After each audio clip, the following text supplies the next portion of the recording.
Review, a daily program that delves into the latest and most significant economic stories. From stock markets to currency news, Business Review covers the most up-to-date stories in the global financial world.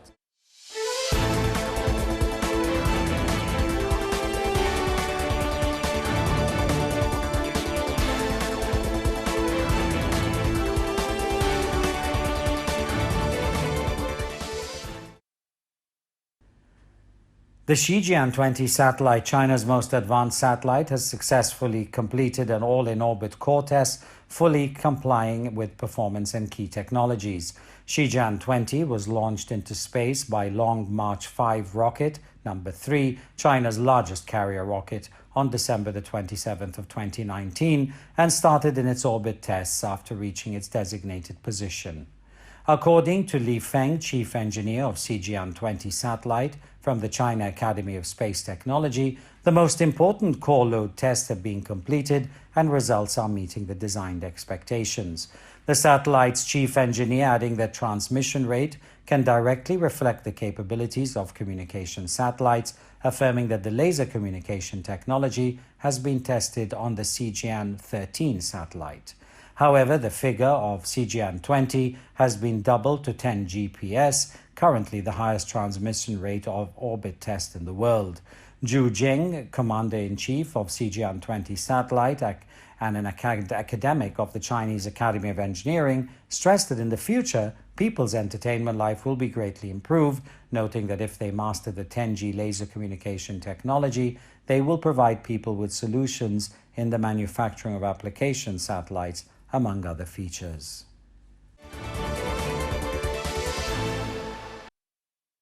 Singapore received a shipment of essential supplies from New Zealand on April 22nd, the first flight of cargo following an agreement to expedite and facilitate trade between the two countries. An Air New Zealand flight arrived at Changi Airport carrying about 20 tons of meat, including beef and lamb. This was the first shipment of essential items sent from New Zealand under a trade declaration between the country and Singapore. Both nations have pledged to ensure the continued production and flow of essential items through their seaports and airports during the fight against COVID-19 pandemic. Trade and Industry Minister Chan Chan-sing and New Zealand High Commissioner Joe Tyndall welcomed the shipment at storage facility Sats Coolport. Chan Chan-sing said that subsequent flights will also include fruit and eggs, adding that on their part, Singapore is helping to facilitate New Zealanders making their way home with needed medical supplies. Singapore is expected to send testing kits on the aircraft's return flight to New Zealand. He added that like-minded countries can work together to establish trade links so that they can mutually benefit from the flow of essential goods during this pandemic.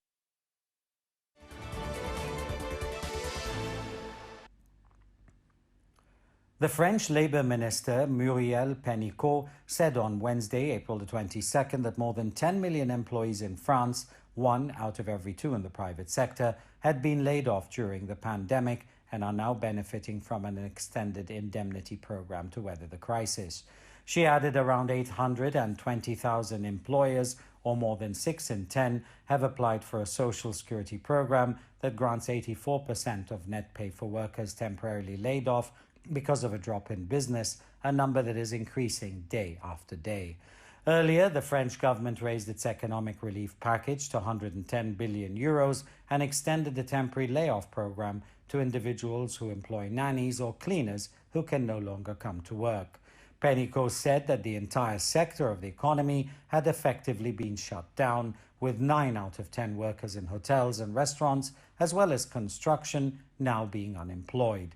Meanwhile, the head of the state investment bank, BPI France, said nearly 40 billion euros in government-backed low-rate emergency loans had been extended to businesses amid the outbreak. That's an average of 140,000 euros to some 251,000 businesses. On March the 17th, the French President Emmanuel Macron vowed that no company would be abandoned to the risk of bankruptcy when announcing the widespread business closures and stay-at-home orders that were implemented. According to data released by the China Federation of Logistics and Purchasing on Monday, China's total logistics volume in 2019 increased by 5.9% year-on-year. The data showed the overall logistics demand stable, but the growth speed slowed down, with demand structure constantly optimized and the consumption logistics growing steadily. The data also showed the total volume of logistics in 2019 reached $42 trillion with a year-on-year growth of 5.9%, 0.5 percentage points lower than that of the previous year. According to exports, the growth rate of total logistics had been for years lower than that of GDP, and this indicates that the economic growth mode had been shifting from materialized labor to service-oriented living labor, namely the input of intelligence and technology innovation. According to the data released, the logistics demand by the strategic emerging industries grew by 8.4% in 2019, 2.7 percentage points higher than that by industrial goods. The logistics demand by the high-end manufacturing grew by 8.8% over that of the previous year, 3.1 percentage points higher than the total amount of industrial goods. He Liming, president of the China Federation of Logistics and Purchasing, stressed that it is a good phenomenon, an expression of the high-quality development put forward by the 19th National Congress of the Communist Party of China. In 2019, China's total logistic cost increased by 7.3% over the previous year, and the growth rate fell by 2.5 percentage points. The share of the total logistics cost in the GDP was 14.7%, 0.1 percentage points less than in the same period of the previous year.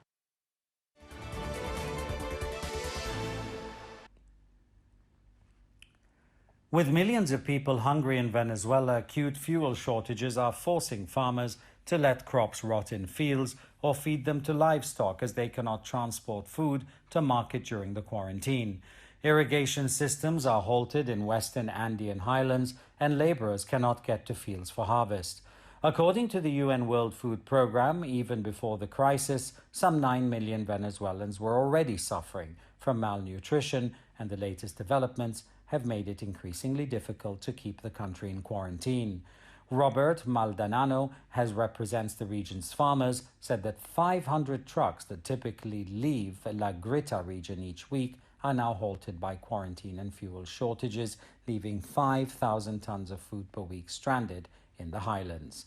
The land around La Grita, a city of some 100,000 inhabitants near the border with Colombia, has for decades been a center of fresh vegetable production. The United Nations has described Venezuela as one of the world's most vulnerable nations to the disease due to its deteriorated health system and lack of running water. Green activists in a Zurich square placed rows of boots and shoes to take the place of protesters to demand action on climate change.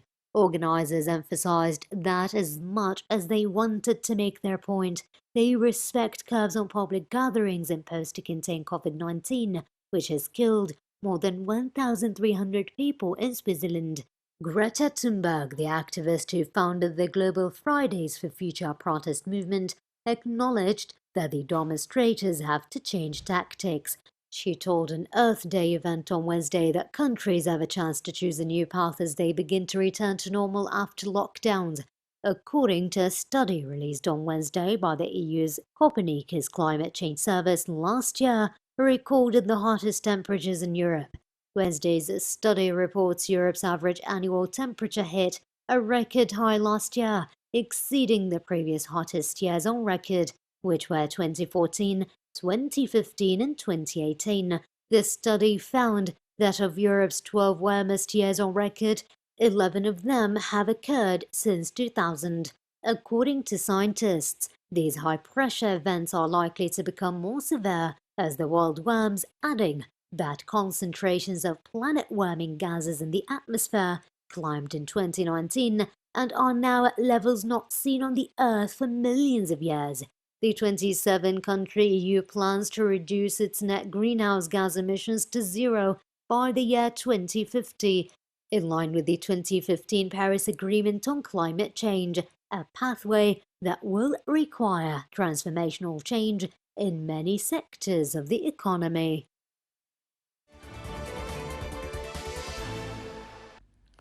Indonesia has temporarily banned domestic road, air and sea non-essential travel starting Friday to prevent the spread of COVID-19 as millions of Muslims mark the start of the holy month of Ramadan. Private vehicles and motorbikes have been banned from traveling in and out of major cities that are COVID-19 hotspots known as red zones. In these places, stricter lockdown measures are in force to contain the virus. The Greater Jakarta area is one said zone where coronavirus has spread rapidly in the past month. The restrictions on travel have been timed to coincide with before Eid al-Fitr, when most residents of Jakarta and other big cities travel to their hometowns and villages to celebrate with relatives. The Indonesian Transportation Ministry spokesperson Adita Irawati confirmed train services will be suspended until June 15th, while the ban on air travel will be in place till June the 1st, and travel by sea restricted until June the 8th.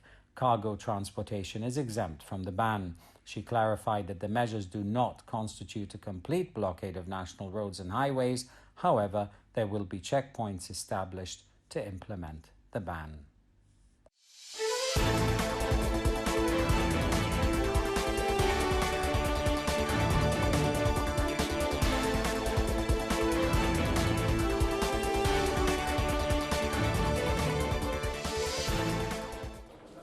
Business Review, your daily source for the most critical stories in the financial world. Tune in next time for the latest financial news impacting the world economy.